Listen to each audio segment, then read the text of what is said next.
é que é seu nome? Madalena. Irene! O filme As Duas Irenes é sobre uma menina de 13 anos, filha do meio, de uma família tradicional, que descobre que o pai dela tem uma segunda família e nessa segunda família ele tem uma outra filha com a mesma idade e com o mesmo nome dela. Tá mais bonita. Eu vou contar pra mamãe. E essa casa vai abaixo. Irene. A inspiração para As Duas Irenes vem de uma história familiar, na verdade. Eu sempre falo que quando eu tinha a idade da Irene, quando eu tinha 13 anos, na minha família fez-se um jogo. Tem até uma cena no filme que tem um jogo com um anel, para saber quantos filhos a pessoa vai ter. E foi funcionando com todos os adultos, entendeu?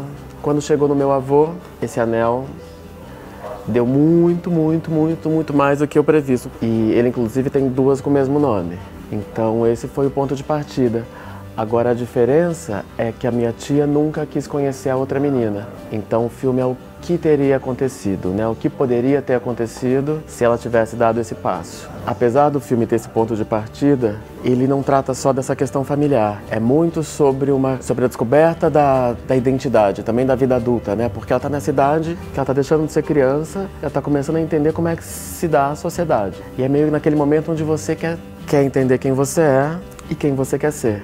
Então, o que é muito interessante que acontece é que a outra Irene, que tem a idade dela, que tem o mesmo pai dela e o mesmo nome dela, ela é completamente diferente. O que eu consegui enxergar bastante assim no filme, que eu acho um filme muito feliz no sentido de deu muito certo, é que o Fábio conseguiu construir junto com as duas meninas um processo de amadurecimento e de questionamentos desse momento da adolescência, que é um momento muito frágil na vida de meninos e meninas, né? Que é muito difícil você conseguir ver essa construção, porque eu mesmo como pai, talvez a gente não fracione a vida de um filho, né? A gente não consegue ficar enxergando o dia a dia, porque como a gente vê constantemente...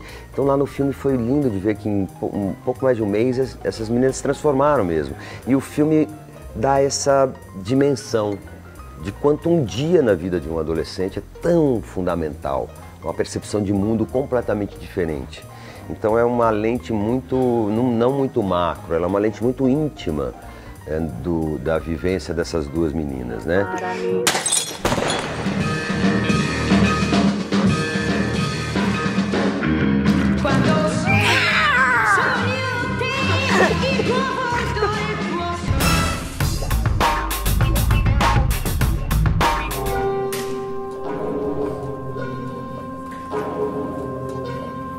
Nós somos o Grupo C11 Companhia de Dança de Florianópolis e a gente está aqui no Sesc Vila Mariana, na ação número 1 de NAU, que é um projeto novo da companhia.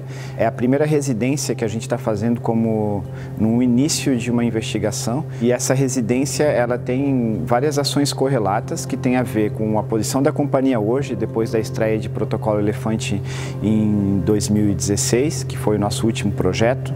Esse projeto ele consistiu numa pergunta muito básica de que é o porquê continuar e para que continuar, enquanto companhia, o estar junto e o desenvolver um modo de ação continuada e de pesquisa continuada para poder aprofundar modos de design de movimento e isso que a gente começou há 23 anos atrás. E essa pergunta também, em forma de projeto, ela ampliou o nosso modo de pensar, inclusive a sustentabilidade da companhia, tanto de forma administrativa como de forma estética e de forma de treinamento. E acho que essa residência já é o primeiro passo, um pouco alimentado por não por essas respostas, mas pela fricção do próprio questionamento do que é estar em companhia e ser uma companhia de dança produzindo arte contemporânea no Brasil de hoje. O nome do projeto em geral é NAU, Novas Rotas Anti-Esquecimento, onde a gente se vincula muito a essa definição de nau enquanto nave e ao mesmo tempo enquanto embarcação, todas essas embarcações que na época dos descobrimentos eram como se fosse uma espaçonave, né? Você entrava ali e sei lá para onde você iria. Então acho que a residência é a primeira instância de investigação nesse projeto novo do C11, convidando 3 artistas mexicanos para se aproximar de alguma forma da América Latina e também de pensamentos que possam tensionar os nossos e poder abrir também para que outras pessoas nos revelem novos modos de operar nossa própria tecnologia em dança. Então o que a gente acredita é que o método, atual que nos interessa é mais revelação, menos produção, e cultivo e prática no lugar do treinamento. O que a gente está tentando fazer há muito tempo é que você também seja não um porto seguro, mas um lugar onde você possa encontrar tranquilidade dentro dessa névoa toda que é poder pesquisar em arte. E de quebrar um pouco, às vezes, esse lugar de dança contemporânea como um estilo, como um modo de mover, e vincular a dança no pensamento contemporâneo das artes de forma geral.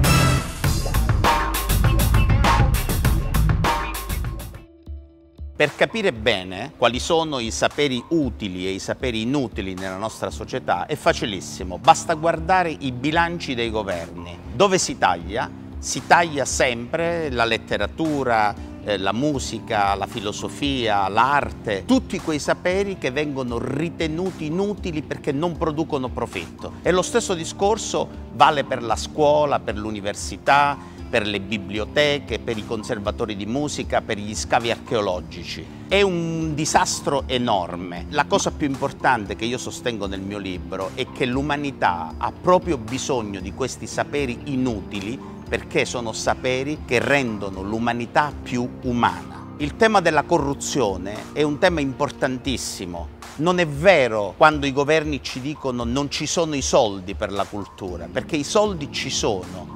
In Italia noi spendiamo 70 miliardi all'anno per la corruzione e l'Italia perde 120 miliardi all'anno per l'evasione fiscale.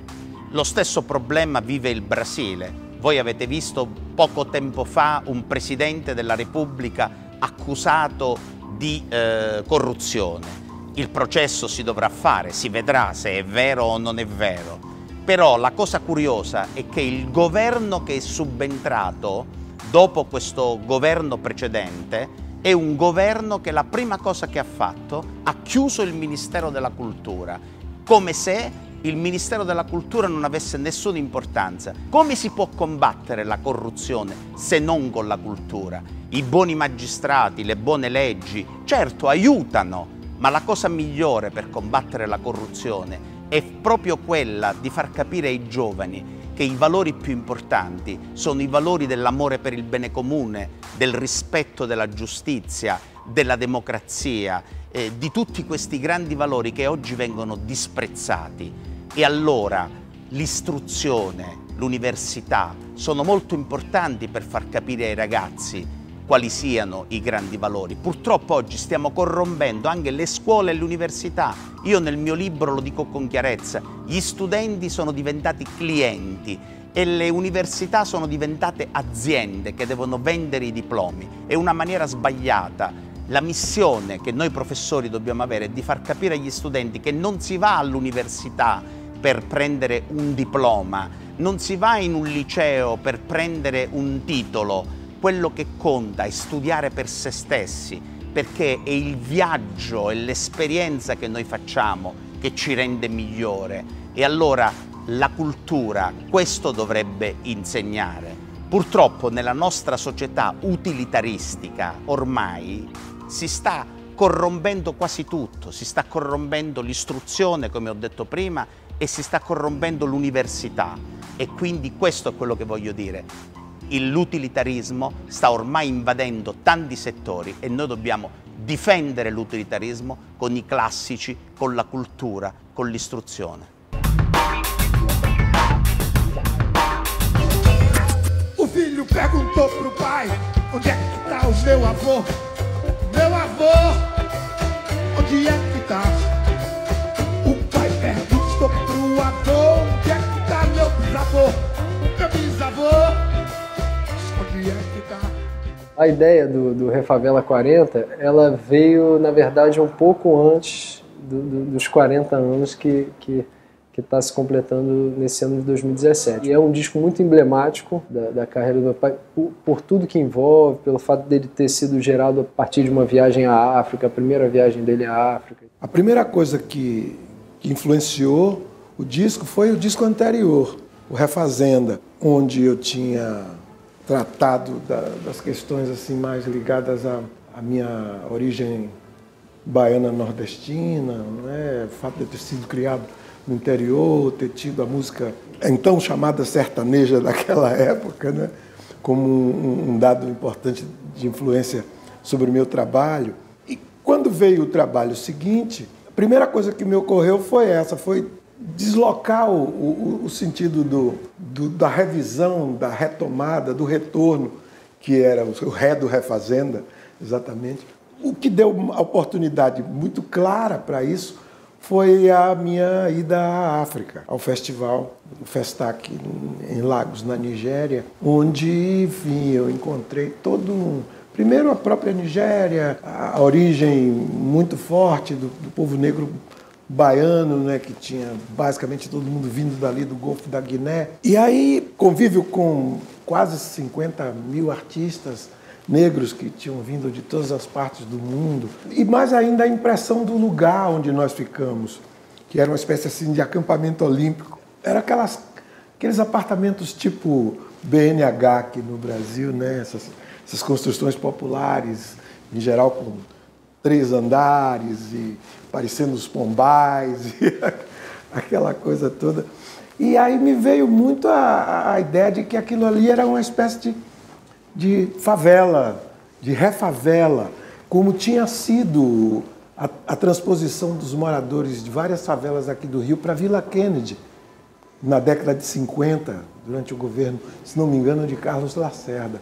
Então, essa ideia da favela e do refavela ficou muito forte para mim. Como eu tinha vontade exatamente de avançar no ré, numa revisão de algum conceito, de alguma coisa, por causa do Refazenda, então veio o Refavela.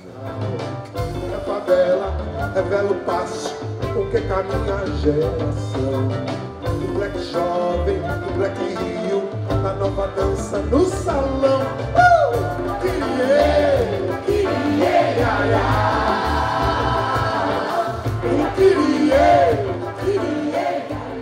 Conversando com um com o outro, eu vi a turma se animando, aí eu descobri que a Cel é louca pelo disco, aí o Moreno eu sei que sabe várias letras, sabe tocar, aí eu fui juntando a turma que, como eu, tá tendo a maior alegria, assim, tá fazendo isso pra fazer. Por mais nova que possa trazer.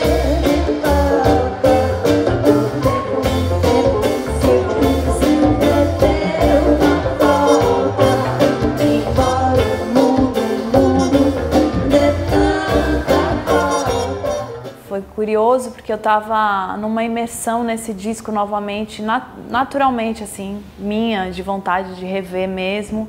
Eu acho que esse disco ele tem a alma do Brasil, a mistura africana brasileira.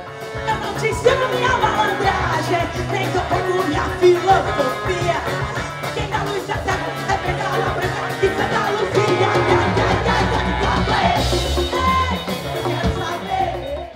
Esse disco tá no nosso imaginário. Os arranjos são maravilhosos. O Gil é uma referência suprema para mim, ele é um ser de luz. O melhor lugar do mundo é aqui. E agora, o melhor lugar do mundo é aqui. Olha, esse disco é lindo. Ele é um disco, eu era criança e meu pai e o Gil foram à África e ficaram muito impactados. E os dois voltaram muito inspirados, fizeram discos lindos. Meu pai fez o disco Bicho e o Gil fez o disco Refavela. No caso do disco do Gil, ainda tem uma sonoridade ainda mais crua, assim, mais africana mesmo. Os músicos estavam tocando inspirados também. E é um retrato muito bonito do Brasil, porque ele viu, né, um Brasil diferente quando ele foi à África e ele voltou para mostrar isso pra gente.